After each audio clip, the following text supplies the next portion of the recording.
we decided that we were going to. Sorry, can you hear me? Can you hear me all right? Yeah. We decided we were going to do the speeches first, just so the three of us here could actually enjoy the meal. The trouble is, you may not have had enough to drink yet to enjoy our speeches, so just act a bit, okay, if need be. Right, so ladies and gentlemen, on behalf of Mr. and Mrs. Williams. That was great, but that was warm up because I was talking about Rob and Steph. So on behalf of Rob and Steph, me and Deb, and the newest Mr. and Mrs. Williams.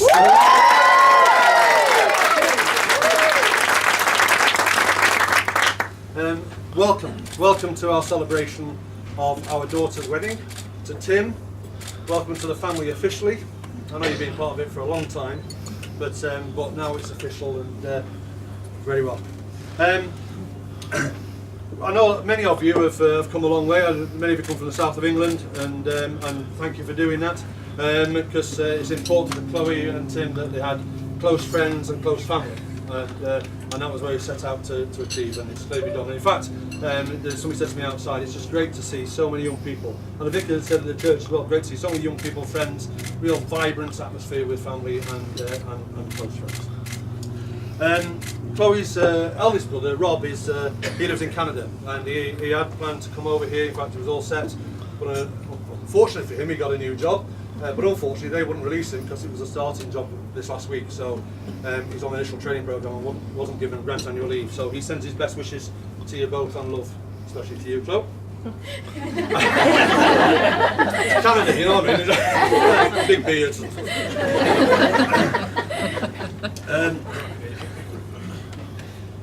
I think, despite all the geographic distance people have come here, somebody's come a long way to be here today. And that's our son Sam. Sorry, bear with me. Who less than 2 weeks ago was in intensive care fighting for his life. But he's here today, so that's terrific. And if anybody wants to chat to him, he's in the isolation tent just over there. Joke, I was upset, can you? Sorry mate, sorry to go shallow. I'll hold this up to him. No, just sit down. So, a great day for us as a family. And I know it's quite common in the wedding speeches to look at, so what's the anniversary? 2nd of September, significant anniversaries. The oldest one I could find was 2nd of September in 1666. Was in fact the start of the Great Fire of London. I promise I'll get some more jolly. 80% of London disappeared. 2nd of September 1945, end of World War II, Japanese surrendered. Let's get a bit more positive. 2nd of September 1969, the first bank till ATM holding the wall machine started. And Tim, you and many husbands in this room regret that day. Welcome to the team. Then there was also, Tim, I know you're a big Beatles fan. If you notice the people singing outside, they were singing quite a lot of Beatles songs, and that's why they were chosen, because Tim is a big Beatles fan. And I know Tim's favourite Beatle was George Harrison. And I found out actually that on this day in 1978, he married his wife Olivia. So you share the same anniversary. I thought you knew that. Oh my God, you guys.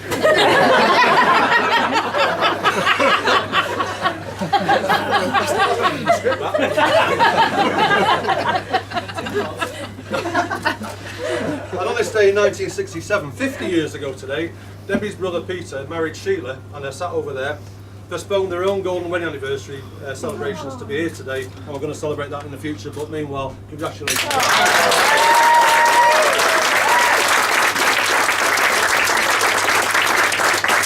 If anybody wants to know the secret to a successful marriage, Sheila's the one to ask. I reckon. There's compromise there, Sheila. Now, I am unashamed, and you already see him. I'm an emotional bloke at the best of times. I mean, adverts on telly can set me off. But daughter's wedding is a real special day. But then I've been emotional all my life, to be honest. and it's no surprise really that pride, in my case, rhymes with cried, because that's what I tend to do when I'm proud of any of my family. So the moment she was born, I cried. When she was awarded top student prize at her first school, I cried. When she performed dance solo on the stage at Evesham Arts Centre as a teenager, I cried. When she left home to study at Exeter University and then again on to France and Rennes in Brittany, I cried again. When she moved to the south of England to get a job, it seems like miles away to a northern lad like me. So I cried again. When she ran the Brighton Marathon, very proud moment, so I cried in pride as well. And to be honest, every time since she was this big, that somebody mentioned her getting married one day, I cried. I don't know why. It's just stupid when you look at a 2 or 3 year old. I feared this day because I knew it's going to be just emotional, not because I don't want to get married, because I know it's going to be emotional. And when all these wedding plans were costed out, I cried.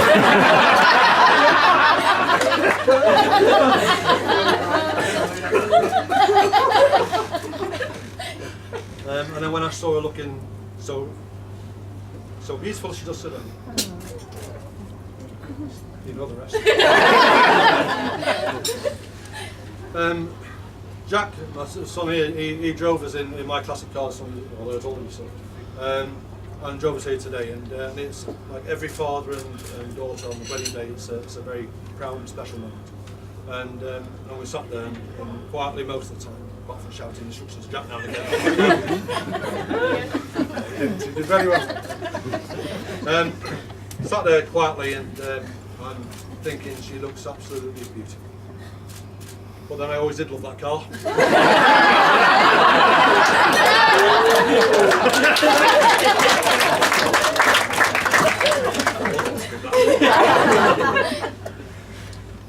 But you see, like every father knows, and I remember the little girl who used to scream and kick off every time we wouldn't tie up or buckle her shoes so tightly that I'm sure it must have cut circulation, but she had to be finished up at the end of the day with the imprint of her socks on her feet, otherwise the shoes were not so tight. That's the little girl I know, and today I see an elegant young lady wearing some fantastically hand-painted shoes by Sophie, who's here. Thank you, Sophie, because they're absolutely stunning.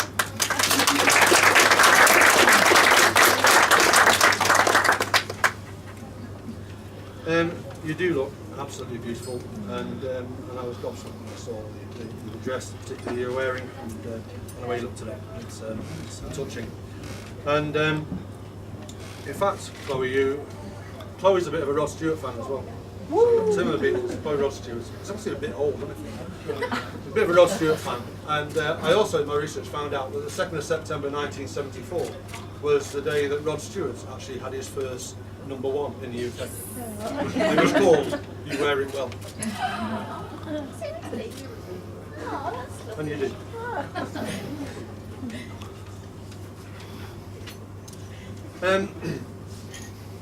I know it's the role of a father to speak with pride and boast a bit about his daughter on her wedding day, and that's it.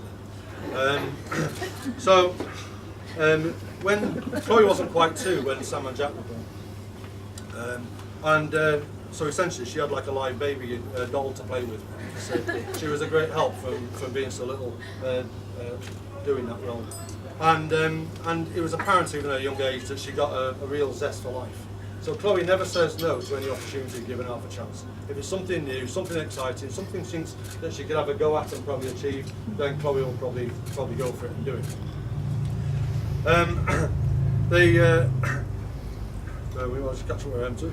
And that's been the case. And so she's I think been really successful in a short term. She's had in a career in education. She's tried her hardest. But I grew up in a world where women weren't given the same respect as people like me, as blokes.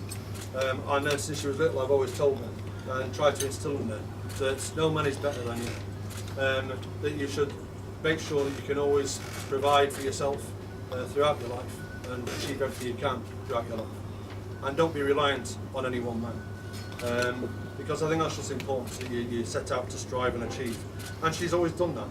when she went to apply to university, she chose to do a law degree course, which not only was a normal LLB, not an LLB, English law course, but also study a master's degree in European law concurrently with the final year in France. That course was conducted in French language, both spoken and written. And I said to her when she applied for that, why on earth would you make it so damn difficult for yourself? I said, because it's an opportunity, and if I don't try it, then I'll always wonder, well, could I have done that? And that's the way that she lives her life. And Tim, you're clearly your next ambition.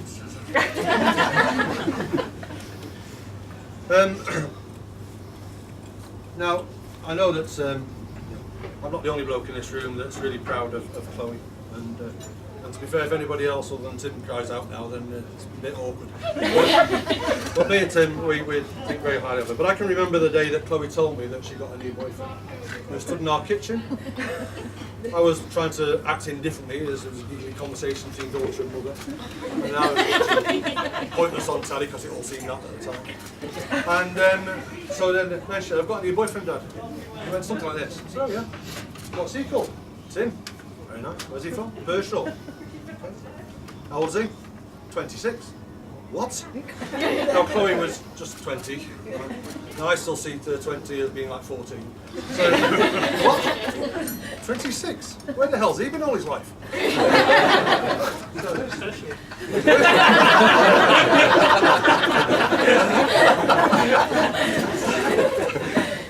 That wasn't it, really. So, how many times has he been married? Well, none. How many children has he got? None. Well, why not? Has he been in prison? Sort of set back into cop mode. So don't start interrogating him next time. Well, the first time I meet him, and I don't think I did. Walked out of the room. That's fine. But it's been a constant point of teasing, really, that Tim is at just a fraction older. It's not significant at all, but it has been a constant source of teasing. But Tim, you were not her first boyfriend, as you probably know. I know it's poor form to talk about previous boyfriends, but Chloe's first love was an older bloke as well. And to be fair, Deb had always teed me up for this to say, look, she finds blokes her own age a bit immature. Sorry if you're your own age. A bit mature for her, so she's probably going to go for an older bloke. And the first bloke she fell in love with was the playing card, the Jack of Clubs. She was about 2 years old, but he had to go to bed with her every night. On holiday with us, and he was just had no sleep for reals if he didn't find the Jack of Clubs before bedtime. But she got you, and it's a good deal. And you see, you are really very young in comparison to Jack of Clubs, and you're not a rogue, because no. Because Steph and Rob, I know that Tim is a credit to you. I know Tim as a man of strength, a man of principle. He's got high values and ethics, and that's what any bloke wants for his daughter. He's sharp-witted, quietly spoken, so you don't always catch them, but he's sharp-witted, and he doesn't suffer fools gladly. So I'm just clinging on in there. But he's clearly in love with Chloe because he wooed her from a distance a lot of the time, because she was already at university actually when they first met. Tim had to travel by train to Exeter routinely to continue his courtship with her. Then he had to go by train, by airplane and by train to get to Rennes in France, in Brittany, where she was finishing her university studies. Then she moved to Brighton. She had to go by train to Brighton. Through her there. He just wouldn't get the message, would he? So then, he learned to drive, good move. Learned to drive, bought a car, gave up his job in Pershore and moved to the south coast to be with her. And they lived in lodgings there. Then they bought their first house together, first home together. And then once they were settled in then, Chloe moved back to Birmingham. So Tim packed in his job there and got a new job up here, a better job in fact up here. It worked out really well, hasn't it? Better job up here, and now they, as you know, they both live up here. So who could honestly doubt Tim's love for Chloe? But there is an old adage, Tim, that says it doesn't matter how many times a married man changes his job, he always finishes up with the same boss. You've got your new boss. Now, let's reflect on what I said earlier. I brought Chloe up to say never be reliant on a bloke, be self-sufficient. Obviously wanted to meet somebody and have a happy relationship and stuff like that, but be independent, be self-sufficient. But to be honest, when I see the relationship they've got, Chloe would be lost without Tim.